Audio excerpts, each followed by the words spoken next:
Lumalamig ang panahon, tamang-tama sa mainit na sabaw, pampainit, panggising, bumubuhay sa magagandang alaala. Tuwing tag-ulan o panahon ng bagyo, kasabay ng pag-ihip ng malakas na hangin, may sasarap pa ba sa paghigop ng mainit na sabaw? Ang init nito, pumapawi sa lamig ng panahon. Pinaniniwalaan ding mainam para sa mga hindi mabuti ang pakiramdam. At sa bawat sulok ng Pilipinas, may ipinagmamalaking kakaibang uri ng sabaw. Dito sa Lukban, Quezon, maliban sa pansit habhab at hardinera, isang putahing sinabawan din ang paborito nilang kasalo sa mainit na kwentuhan. Isinunod pa nila ang pangalan nito sa mga dayuhang kilala rin sa pagpapautang at pagpapahulugan. Ang sopas o sabaw na for all seasons and nationality, ang Bombay. Mapaulam man o merienda, paboritong iluto ni Aling Mercy ang Bombay na natutunan pa raw niya sa kanyang ina. Ang sabaw nito raw ang nagpapainit ng samahan nilang mag-anak. Una munang nagpalambot ng karne ng kalabaw si Aling Mercy. Ang pinagpakuluan nito ang magsisilbing sabaw. Ang giniling na baga ng baboy, sinamahan ng patatas at garbanzos, tinimplahan ng asin at paminta, at pinatakan ng katas ng oregano. Ito kasi oregano. Kasi ito yung pinakang pampasarap sa lasa. Kasi kung wala nito, hindi ito maglalasang Bombay. Sunod itong hinaluan ni Aling Mercy ng dugo ng baboy at itlog. Kasi pag walang dugo siya, maghihiwa-hiwalay siya. Kung meron siyang dugo, mabubuo ng konti. Ang ginisang baga ng baboy, sunod na babalutin sa pinainitang dahon ng saging para mabuo at bumango. Sabi nga namin nung maliliit pa kami, nanay, ba't binabalot sa dahon? Kasi nga, Bombay. Noong una kasi ang mga Bombay. Yan, ikukumpara namin. Yung kasi mga Bombay, may balot sa ulo. Nung lumambot na ang karne ng kalabaw, isa-isa nang isinama ni Aling Mercy sa sabaw ang mga binalot na Bombay. Pagkalipas ng isang oras, luto na.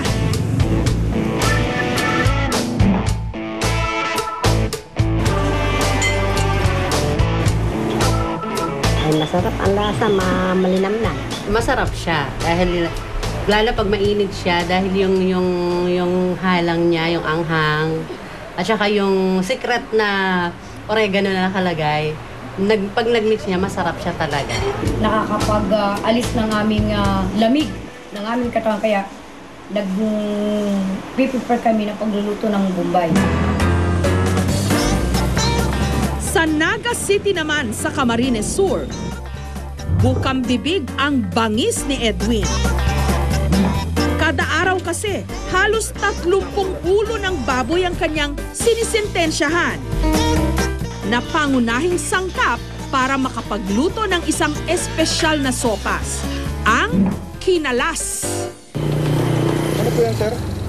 Kielas, yung ulo ng baboy. Mga ilang kilo yung diniliver niyo? Hindi, ito minsan 20 kilos, mahigit.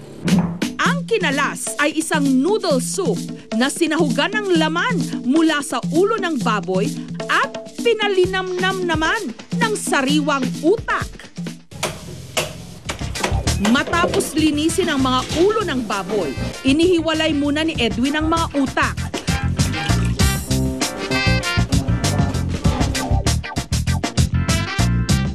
Pinakuluan ang mga ulo hanggang lumambot ang mga laman nito at kumalas sa buto.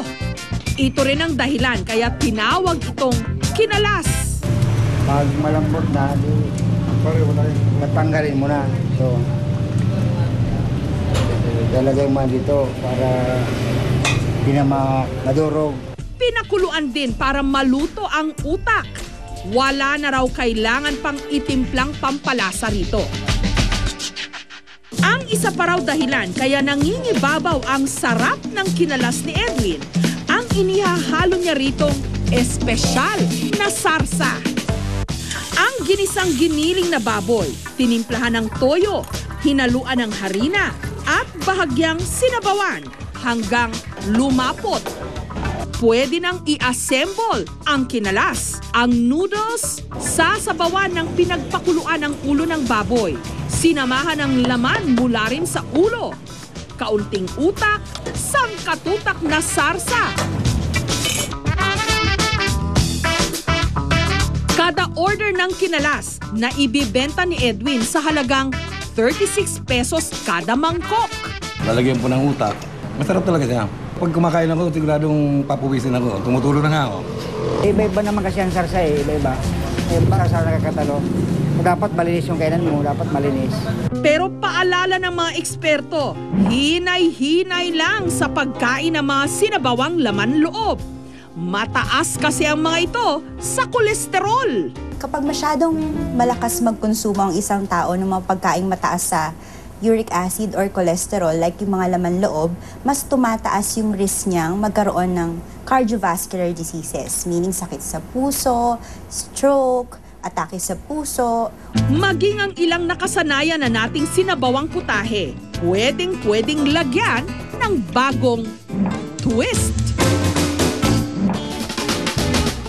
Sa restaurant ito sa Quezon City, ang simpleng tinola nagiging super special. Kapag sinahugan, hindi ng papaya o sayote, kundi pakwan. Matapos gisahin sa bawang, sibuyas, luya at tanglad ang karne ng manok, tinimplahan ito ng paminta at kaunting patis.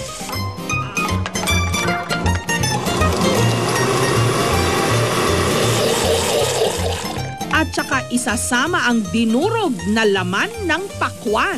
Instead na usual na tubig o yung iba pinagsaingan ng bigas, di ba? Tayo ang gagamitin natin pakwan. Tinimplahan ng asukal na pula at Vietnamese mint.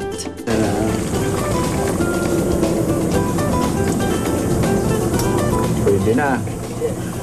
Tama na siya. Yan, kanina matamis siya masyado eh. Kapag luto na ang manok, sinamahan ng pira-pirasong laman ng pakwan.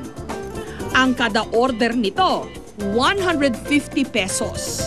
Yung tinola natin, medyo on the sweet, salty side rin, di ba? Mas naging siyang flavorful actually because of the watermelon. Hindi mo akalain na yung pakwan pwedeng gawing ingredient sa ulam. No? Kasi usually lang yan panghimagas. Yung lasa niya, hindi siya ordinaryong sinabawan. Naghahalo yung tamis, anghang, asim, kaya naging siya, naging hit sa aming mga customer. Ngayong tag-ulan, wala na ngang sasarap pa sa paghigop ng mainit na sabaw. At habang ginigising nito ang ating diwa, ibinabalik rin ang ating kahapon na pinaiinit ng masasarap na alaala.